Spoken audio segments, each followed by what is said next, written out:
so much like communication and productivity applications, which is wonderful, but none of that's been applied to the aging population. All of us who are aging, how are we going to grow with technology? And I think now we're starting to see a trickle of investments starting to realize like, oh crap, Slack isn't great for people who are 50 plus. And we're about to be in that demographic in like 15, 20, 30 years, right? So like, how are we going to be realistic to what we are expecting our tech to look like at that age? Welcome to the Worthy for 30 podcast. I am your host, Eric Tash. Join us as we delve into the world of impactful business leaders who are setting the bar high. Worthy for 30 carefully curates its guests, engaging with business trailblazers who embody the ethos of doing good while doing well. In each episode, we extract actionable tips and wisdom from these visionaries, offering you a blueprint to merge success with social impact. Ready to elevate your business game? Let's dive in and learn how to do good while thriving. Worthy for 30, where purpose meets profit. Welcome back to another episode of the Worthy for 30 podcast. I'm your host, Eric Tash. With me today is Omar Alvarez, the founder and CEO of Kinnect. And we're going to get into what Kinnect is all about. We're also going to talk about Omar's progression as a founder, leaving corporate life, startup corporate life, founding his own business. Last time I spoke with Omar, he was a digital nomad. I want to see if that's still true today. Love to hear where he's recording from today. Because last time he and I spoke and we caught up, he was in, I think it was Bozeman, Montana. I made a recommendation here in God's country. You should be going to Jackson Hole. And I saw, as I'm a prolific follower of Omar and Kinnect, so that he and his husband went to Jackson Hole after we spoke. So I'd love to talk about that in a moment. But Omar, more importantly, welcome to Worthy for 30. Eric, thank you for having me, and hello to all the listeners as well. Actually, I am still a nomad. So my husband and I are coming up at year 4 of being digital nomads, which I feel like, based off the reports, I feel like we're above average, and we're still together, and we just got married. So I think we're a good case. And yes, we were in Wyoming recently, and it was my first time going to a rodeo. And I think right now with the whole hype of Yellowstone, bringing more of like cultural Western vibe into media, I will be saying that I'll be returning. It was so fun and so different, a different experience that isn't so common in the US, of course. Yeah, that is amazing. And where are you now? Right now, I'm actually in my biological father's home in the small town called Elgin in Illinois. I am here for the week. On Saturday, I'm throwing Kinnect's first fundraiser in downtown Chicago. Given that I'm from Chicago and the Chicago ecosystem from tech, I'm excited to be kind of using this fundraiser as also its launch party for the brand. Tell us about Kinnect, because it's very interesting. You're helping to solve the loneliness epidemic in the United States, through Kinnect. What is Kinnect all about, and how is that manifested in the app that you and your team are working on right now? Yeah, Kinnect is all about people, really. I think about Kinnect as becoming this like future medium that gets to live within our chosen and given family subsets. And what I mean by that is like through time, for me at least, I realized that relationships at the core of every single relationship, and the way you even started this podcast, thinking about when we first connected last, is related to a memory. And my vision for Kinnect, right, is to think about what is the easiest way to save and also to recall our memories. So that way our families can use them, so we can celebrate the memories, but also we can use them not only for like our future selves as we get older, and a good portion of the US population will develop memory loss. Another capacity could be to help our friends and family navigate grieving, something that I think is celebrated and discussed more often in other cultures, but a little bit different, a little more scary here in the US. Right. So it's again, having those memories for posterity. And when you and I first connected, you mentioned your grandfather's Alzheimer's diagnosis, losing your friend Brandon, was it to cancer? So tell us how those two moments, create that inflection point, and that may compel you to develop something. Like, what did you see in the marketplace that was missing that you said, okay, Kinnect can fill that void? Yeah, well, I have two different directions that I'm going to bring us. The first one's kind of taking and dating me a little bit, going back to my college days. And the second part is coming to most recently. So the first part is when my grandfather was diagnosed with Alzheimer's, and he had early onset. He was able to recognize that he was losing his memories. And so were his family, all of us.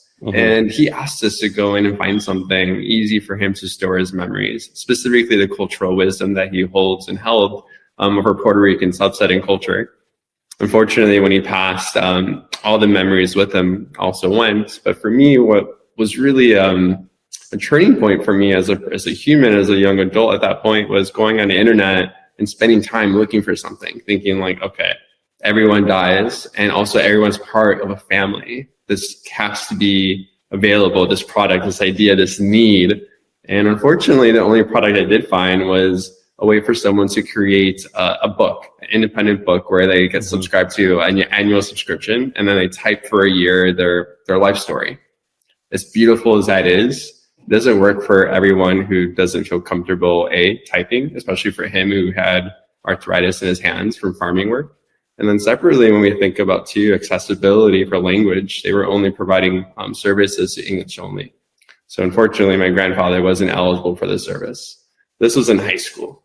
Now I'm going to bring us all the way to last year. So it's been about 10 years. Okay. My buddy was dying for 2 years in a public capacity. And what I mean by that is, I think a lot of us are so used to turning on our social medias and Instagrams and seeing people's like daily updates or just general updates. And while he was going through his battle, he actually decided to be completely vulnerable and be himself. So all his friends and family, instead of like getting an update about his dog, instead we were seeing his daily updates of him battling cancer. And that was the first time where I realized there isn't a space publicly or privately in that matter for family and friends to connect in these really vulnerable and sacred moments. And with them too, as he was describing this process for himself, he was describing to me like, hey, I used to work at Microsoft headquarters, at Salesforce headquarters. These are the things I expect to exist from a technology perspective, but opportunity for my wife to receive these messages in the future and my parents. And unfortunately, nothing was like around. So yeah, Kinnect is kind of like this blossom and this creation of these two independent moments where someone in different capacities of need was wanting something to say for their friends and family, and us too with it. Right, because these memories, to your point, are the connective tissue. The connective tissue on, why are certain things, certain rituals, certain customs, certain events, near and dear to us. And these memories help reinforce and reaffirm, why do we do certain things within this family, which is super fascinating. When I speak to other founders, Omar, when it comes to the idea, right, you have these two impactful moments in your life, your grandfather and your friend, close friend, passing, those founders become obsessed with the concept. So I know there was a 10-year, space in between your grandfather passing and your friend passing. What was that next step after it's like, okay, I need to do something? Like, what were your action steps?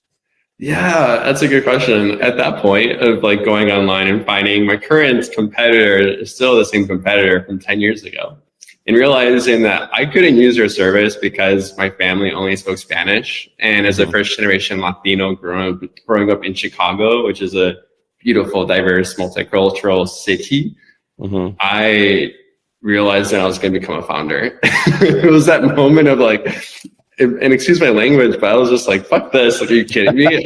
This company is out here saying and promoting family this and family that, saving your life stories, etc. And then the second you go in there and try to change the language, it doesn't work for a subset of a family. So that I find to be quite discriminatory. So early on, I knew that I wanted to be a founder, and I knew I wanted to be in this space. And this was like 2013. And for me, at that point too, I knew that I was really inspired by the power of storytelling and what storytelling can kind of do for us. And I mean that from like an emotional perspective, but also culturally speaking, and also just generally from the marketplace. I was obsessed with Nike. Nike at that point was owning Chicago marketing. They were activating in so many capacities on the weekends. So I made it my dream to work at Nike headquarters, to become the best storyteller, to work at the best storytelling company in the world. And I made it work. I ended up working at Nike Town Chicago part-time as a full-time student, running 100 plus miles as a D1 athlete. And I think I was also a nanny for 8 hours a week. And I did this all just so I can figure out how to apply to this program called Field First, where Nike takes field employees and brings them to headquarters for this intern program. I luckily was selected after I had a random occurrence in meeting the head of talent acquisition while selling him a pair of shoes. And it was that moment that my life and my career, I'm not kidding, really just changed forever. Just that one exchange of a pair of shoes. That is amazing. Like these dots in your life that just like coming together. You know, you're working in Nike Town in Chicago. You want to be a storyteller. You're a Division I athlete at DePaul University, running was a track and cross country, and then the head of talent and it's for this position in particular who came into Nike Town while you were working. Yeah, Eric, it was wild. It was the head of North America talent acquisition for college recruitment. It couldn't be any more specific, and it also couldn't be any more of a coincidence for someone like me that was hustling. I think I remember going home and crying sometimes, just being so tired. And for this like coincidence that I made happen to work, it was just it was a dream come true. But yeah, storytelling is very important to me as a first-gen queer Latino. I think for me too, I think can reflect these stories that inspire me as a queer Latino in particular are not only my grandparents, but also hearing of the LGBT community and those before me that kind of fought for these rights that I currently have that would be so odd to not have, right? You kind of wake up and forget that they're given to you. So that is very true. And downloading Kinnect, let's talk about the actual, when the rubber meets the road, right? So if you want to create a kin, right, you want to create this private community where you and I, Omar, let's say we're in the same kin, right, or the same community to develop these memories. How does the word get out about Kinnect? Because again, storytelling is great and it's very powerful, but at the same time, to your point, there's a lot of vulnerability between me and someone else within my family who want to store and write down these memories. So how does that word of mouth? Yeah, that's a great question. That's the one thing when I was looking into the options for my grandfather and for my friend, that is the biggest barrier to saving memories. And oftentimes those who get the opportunity to save their memories have these big funds, right? They have the salary, they have the cash, where they can afford these really private, expensive sessions. And these private, expensive sessions are traditionally reserved for the top percent, right? And what they do is they solve for the barriers that are the hardest. What are the questions that matter for you? What are the questions that matter for other people to listen to get to know about you, to the vulnerability? How do you organize them? Because even right now, as I talk to you about the stories of my past, I have to think about what was the chronological order of when things happened, right? That's an easy thing for us to forget. And then the last component of it too is how does a family get to receive and open and relive those memories whenever they want, whether it's the family of today or the family of the future. So yeah, kin groups are particularly created because I got to spend time interviewing folks that were 65 plus to even folks who were 20 plus and asking them about their family dynamics. They often say they would share more if there was something that made it easy for them to answer. And they would share more if they had a private place where they knew that family or friends were not just going to be sharing them on social media. And that was something that really was important to our users and our heroes, as I call them, is that they really, really were honest from the beginning, saying that they would pay X amount of dollars to do all the things as long as it stays private. So if I created a kin group, I would invite you, Eric. You would get an SMS or an email, whatever form of invite, and then you get to accept it, download the app. And then from that point on, any memory that I record, I get to decide, does this go to the Tosh kin group or does it not go to Tosh kin group? Because sometimes, there are some things we want to share with family, but maybe certain people of the family shouldn't really know, or maybe it's a friend that's in the kin group that doesn't need to know. So. Gotcha. Okay. Super interesting. And as you've built this app, as you built the app, because right now is it just Apple or is it also available on Android? Yeah, right now we're just on iOS, but we've built it with the latest iOS software. And you can poke fun at me, but last week I knew what that meant, but I didn't really fully know what that meant. But what that means is that any Apple product actually would take the rendition of the app itself and play it on their MacBook or a tablet. So any Apple product will be able to use Kinnect in its form today. And by next year, we'll be expanding over to the web and Android as well. Okay, excellent, excellent. As we're on the topic of product roadmap, are there other things that you're able to share with us today that are coming about that you believe and the community believes is super exciting? Yeah. So earlier I was kind of describing how like there's a particular percentage of folks that get to have their memories like saved. And who those people are folks that can maybe afford, let's say, a 30-minute interview for $200. That is expensive. I can't fathom the idea of like trying to get my mom to tell her life story in 30 minutes because $200 is quite a lot. So what I'm thinking about, and the whole entire beauty of technology, right, is thinking about how to personalize the experience at mass scale so that every family in my category, no family is the same, so the experience should be the same. The questions that are served in the Tosh King groups should be different from the Alvarez King groups. So for folks to get excited about Kinnect is to like understand that part of what makes us very special and unique is because we are asking folks to be vulnerable in private spaces. That means that those things we're sharing, we can think about how to resurface them in the app. So how do we think about changing the questions so that way I can follow up to be like, hey, Eric, you had a really great trip recently, to your question on Wyoming earlier, right? I can go back and say like, but wait a second, did you actually see the bull riding? And if I say like, yeah, that was my favorite bull riding event, you can be like, great, describe it more. But Kinnect is basically going to be that person that's giving the follow-ups. And that's basically asking the personal questions. So can't share too much, but think of it in the capacity of what would it look like if Kinnect could be almost a human form asking questions to you directly. And how will that magnify in the app is what's coming up soon. Right. And as a byproduct, making Kinnect super sticky for sharing those memories. I also have one more I have to say. Something else I'm really excited about is as I know, working in tech and working at some of the best companies in the world, it does take a while for technology to really meet the needs of a global audience and to also be what we call sticky. And what that is, getting a product so that people who use it know exactly what to expect and love it. So while I'm doing that and figuring out product market fit, as we call it, we are introducing these physical items, these personalized books that people can order through holidays or gifting occasions.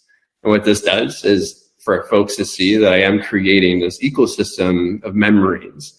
So whether it's a digital format or a physical item book, within our first year, we'll be proving that we're going to start creating this space of what happens at Kinnect if we have all these memories of your family. Right. That's amazing. If you're able to take it from the digital form to like a physical form, like a tactile form, like I think of it as, I'm just forgetting some of the photography websites where you upload your pictures from your phone and then it can allow you to create like a picture book and have it sent directly to you. Shutterstock. Yep. So very similar, but again, this is like super curated, to the memories that you input. The output is based on the input of the memories that you're inputting into Kinnect, which is, wow, that is something special. Eric, if I can ask you a question on this side to you, is maybe describe, do you ever like go home or maybe see family or friends and get to sit down at like a table during holidays and kind of rehash memories? And if so, what do you like about that experience of rehashing memories in that space together? That's a great question. Yeah, absolutely. I haven't really thought about it, but I think if I'm conscious, like now that you and I are talking about this, so, a good friend of mine from college who I've known for, let's say 20 plus years, visited my family and I here in New Jersey. And we were reminiscing about college and Bloomington, Indiana, and all the great memories that we had. And then our other friend, John from Westchester, came, who was also our good friend from college. And then he joined in on the memories, the same memories that we're talking about and discussing from his vantage point. So absolutely, it's definitely, favorite pastime of mine. Did you find yourself kind of conflicting, maybe remembering different parts of moments together as your group got bigger? Oh yeah, certainly, without doubt.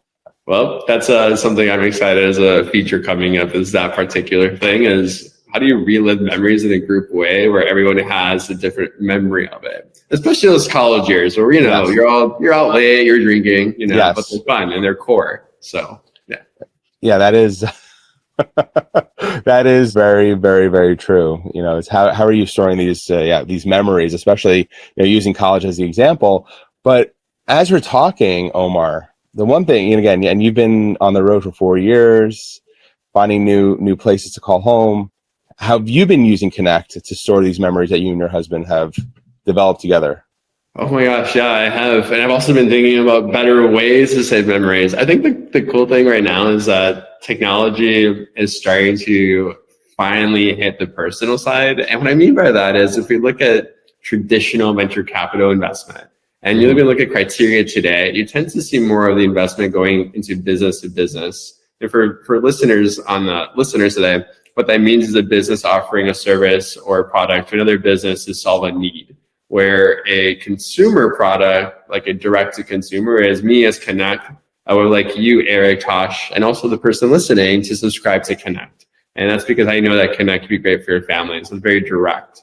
We do see right now that AI is starting to finally be invested in a consumer space. There's just been so much in the business side. I mean, look at Slack, look at Zoom, look at Microsoft Teams, look at Loom, there's just so much like communication and productivity applications, which is wonderful. But none of that's been applied to the family subset or to the aging population or, all of us who are aging. How are we going to grow with technology? And I think now we're starting to see a trickle of investment start to realize like, oh crap, Slack isn't great for people who are 50 plus. And we're about to be in that demographic in like 15, 20, 30 years, right? So like, how are we going to be realistic to what we are expecting our tech to look like at that age? Right. As I got prepared for our conversation this evening, there is a B2B component of Kinnect, right? And yes. And how is that starting to manifest? Or is it first get the consumer side right and then focus on the B2B side? Yeah. Also, I completely like missed your question, Eric. So another question of like Dave and I, how we save our memories. Yes. I apologize. No, it's okay. Part of it too is thinking about like how can I go back in time and not only use my phone to be like the pillar of my glue of like, okay, my phone knows when I took these pictures and where I was. Or sometimes my brain gets a little foggy. I'm not gonna lie, it does. I mix up dates. I'm normal.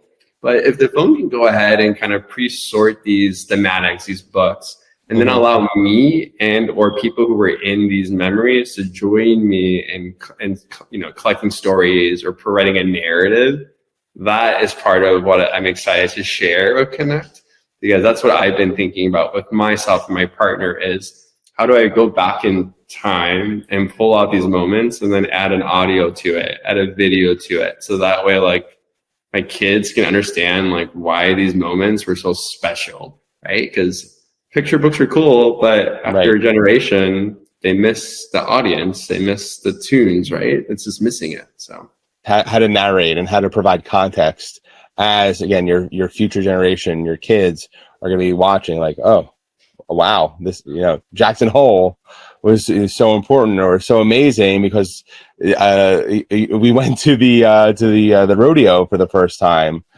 Which is, definitely a unique experience, that you don't experience in a big city in the United States.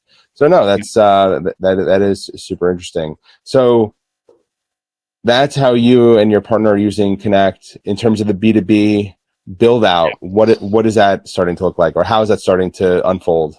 Oh man. So the B2B side, I'm really, really proud of myself on the B2B side. And when I say that is like a lot of founders have to take really big bets and hypotheses on themselves. And they have to go into meetings and conversations with folks that hear their business proposals and they're like, ooh, I think you're taking it too far. Oh, that doesn't sound right. And as a founder, you have to do a 50-50 chance of like listening to it or deciding to hear it, but disregard it. And in my case, when you're kind of describing this like really long tail vision to think about memory care and a capacity that hasn't been thought out before, that's where a lot of my conversation is kind of hitting before, the bricks, if you will, the walls. Nowadays, I'm really excited to talk to you because the B2B side is coming to fruition. The beauty about my background is I've been able to work at the best companies objectively in the world, from Nike headquarters to Levi's and Hilton and Louis Vuitton. And in each of these roles, I was able to think about the consumer in a very particular way. Are you looking to buy or are you looking to rent? Are you looking to return something and why? Is it a tech reason or not? And on the other hand, I left corporate America and joined startups. I was the second product marketer at Hims and Hers, and then went to another telehealth giant, Real, which is rebranded as Zero. And what I learned at these two places is when you take the opportunity and a chance to slow down and look into the clinical research of the services you're providing to someone, you could inadvertently realize that you're creating a solution to needs that are happening. And what I mean by that is, I was thinking of my grandfather. This is someone who's thinking about like collecting their memories before they lose them. The question that I was thinking in high school was like, oh, so if I was my grandfather and I knew that my memories were daily disappearing, would I react and or improve my conditions if I had some opportunity to have like a recall moment of a memory, if I heard it in my own voice, or if I saw myself narrate that memory itself? It kind of gives me a little bit of encouragement from 50 First Dates with Adam Sandler and Drew Barrymore, if anyone has seen it. It's a great movie, yes. It's a great movie, but you see Drew Barrymore waking up every day and she pops in that VHS, dating ourselves again. And what happens is you hear and see Drew Barrymore directing herself about her condition she's in. In that moment too, I started realizing like how freaking cool technology can do that. The second element is thinking about my friend Brandon and his cancer journey and hearing how he was talking to his caretakers and givers, and none of them knew what he could do on the side to connect with his family across the US. Or they were needing resources and guides as he was dying, and there was nothing for them either, just like online blogs that weren't really helpful. So when I think about the business to business side, it's basically thinking about the same thing. How do I provide the easiest access for families to connect, to share their memories? And how do we as a business also meet the demands of them? If they're going through grieving, or if they're going through a memory loss or cancer diagnosis, what are the resources and ways that we can think about connecting a family and the questions that are needed and why? So there's such beauty to thinking about how to put Kinnect into a healthcare system, and helping the family stay connected in a time where loneliness is so high and disconnection is so high. Or separately putting in a memory care unit where we know that these people are going to lose their memories. And what better way for the caregivers or family members to remember them while they can and while they're still speaking and sharing their narratives themselves. Mm-hmm. Right. And that it goes hand in hand. You just hit the nail on the head with mental health, with loneliness. When you have a family member who's, let's say, not in the same locale as you, and unfortunate circumstances, right? You know, they're sick, they're dying, they need the touch and care of the people that they love and the ones that love them. And Kinnect is filling that void of how do you create that connective tissue? Because yes, of course, the person who's experiencing those unfortunate circumstances, their mental health is as best as they can. They want to fortify it, but at the same time, reality hits. So how can Kinnect fortify their mental health at the same time? The people who care about them. Again, if I'm across the United States from someone who's sick and dying, I definitely want, my mental health to be in somewhat of a better place. And grasping at straws, like, what can I do? I can't jump on a plane, at a moment's choosing. Kinnect, is a technology that helps at least provide, that connective tissue for that person and for the family and the loved ones and the friends. Can you talk to us again? Mental health is so important. And you mentioned loneliness a couple of times during this conversation, Omar. Can you just put that the loneliness epidemic in perspective for everyone who's listening? Yeah, so it's interesting that unless you work in mental health or actively paying attention to the downfall and the issues of social media as a whole, you're not really aware that there's an epidemic happening. And what I mean by that is the US government, the US Surgeon General, allocated all his resources of thinking about what is the biggest issue to write about with all his clinicians and doctors on staff last year in 2023. And out of all the topics you can imagine, they decided to focus in on loneliness and talk about how loneliness is this epidemic that no one is observing, but it's silent. And what I mean by that is that since it is something that is not visible, you could be walking down the street and not realizing that the person crossing the street from you is so lonely that they feel like they don't belong anywhere. And that feeling of like not feeling like it belong is not just a mental thing. It is such a physical component as well. You start to see and study why our healthcare budgets and all that, et cetera, going around for the elderly population. And it's a lot related to the fact that they don't feel like they belong. Their families are unaware of how to communicate or stay connected to them. We realize that loneliness is as bad as smoking 15 cigarettes a day, which I don't know about anyone who's listening. I'm watching Eric nod his head, but like, at least I can say this and seeing Eric's reaction. That would be pretty brutal to try to think about smoking 15 cigarettes in one day. And that's just one day. So imagine you're feeling lonely for an extended period of time and what that can do to your body. So yeah, loneliness is just one of the, now that I've been working in telehealth and working with doctors and clinicians the last 4 years, I think it's one of the scariest things that's not discussed enough. You know, not feeling every day like you have a subset of friends or family doesn't care about you. It's painful. It is. It takes a toll on your whole physical like well-being. And I'm hoping that everything I'm doing with Kinnect really ladders up to that need of connecting. These private groups are meant to, again, drive vulnerability and intimacy that sometimes don't come in public forums. So yeah, I'm personally scared of loneliness, and I think it's something that we're not doing a great job in the U.S., especially with political divide. Right, where we're finding reasons to fight and like dislike one another versus reminding each other this blimp in time is our shared time together, and we should make the best of it. Absolutely.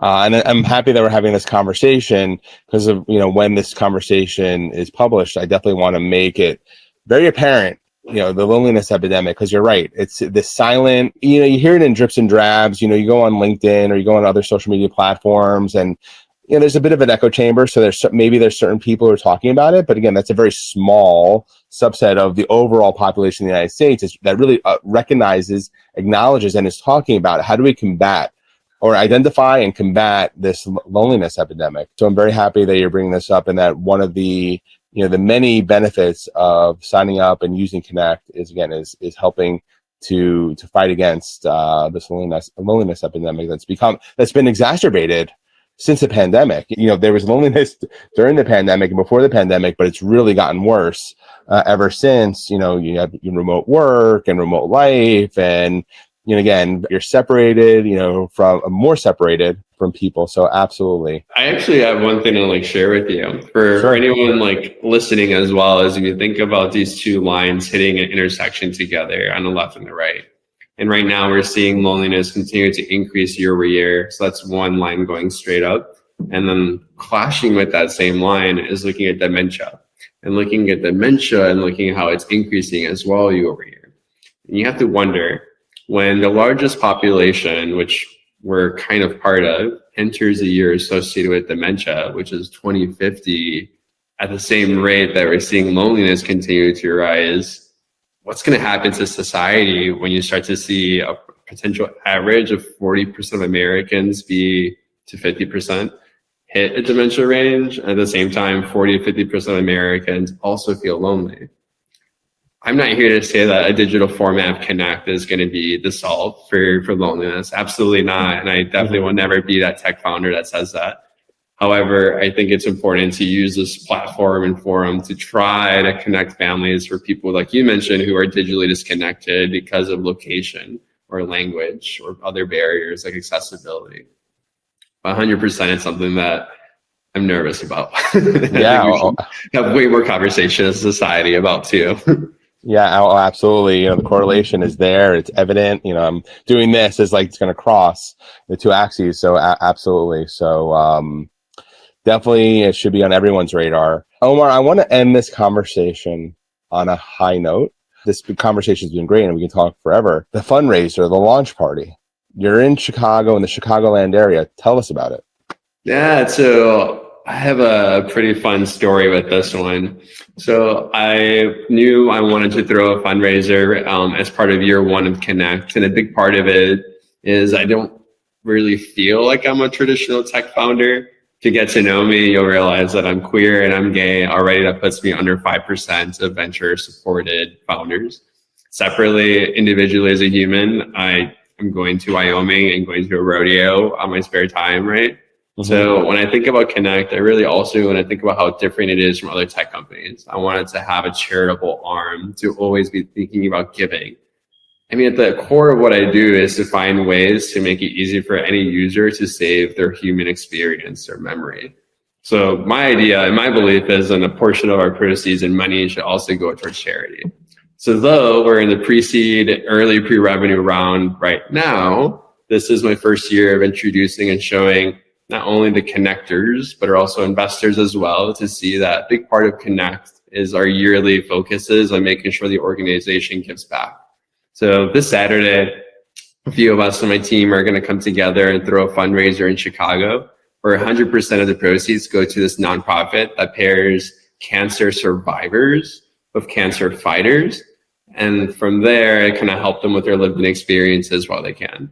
Why this is actually kind of like a unique story is I had no freaking idea that my friend Brandon was using it, like at all. So I called his wife and I was like, hey, Lauren, and we were texting his wife, and I was like, hey, this is like the foundation I'm going with, etc. She's like, you wouldn't know this, but Brandon was using them. And I was like, what? Out of all the nonprofits, all the cancer awareness nonprofits I can select, I picked this one, and it's the same one that my buddy was using. So yeah, this Saturday, we're bringing our communities together and throwing this fundraiser. All proceeds go to Immerman Angels, and it's also my first attempt at showing that this tech company will be having charitable components throughout the year. That is amazing. And even though this episode is going to be published after the event is held, I'm going to follow up with you. We're going to get pictures, any stats, any tidbits, any highlights that you want to share, so everyone can see all the great work and impact and the doing good, as we like to say on Worthy for 30, doing good while doing well. And that's through, again, folks like you, Omar, who are showing that these two concepts don't have to be done mutually exclusively. So sounds incredible. Omar, it's been a pleasure having you on the show. I know we spoke, I think, about a month ago, and I'm so happy that we finally got to sit down and really talk about Kinnect and all the great work that you and your team are up to.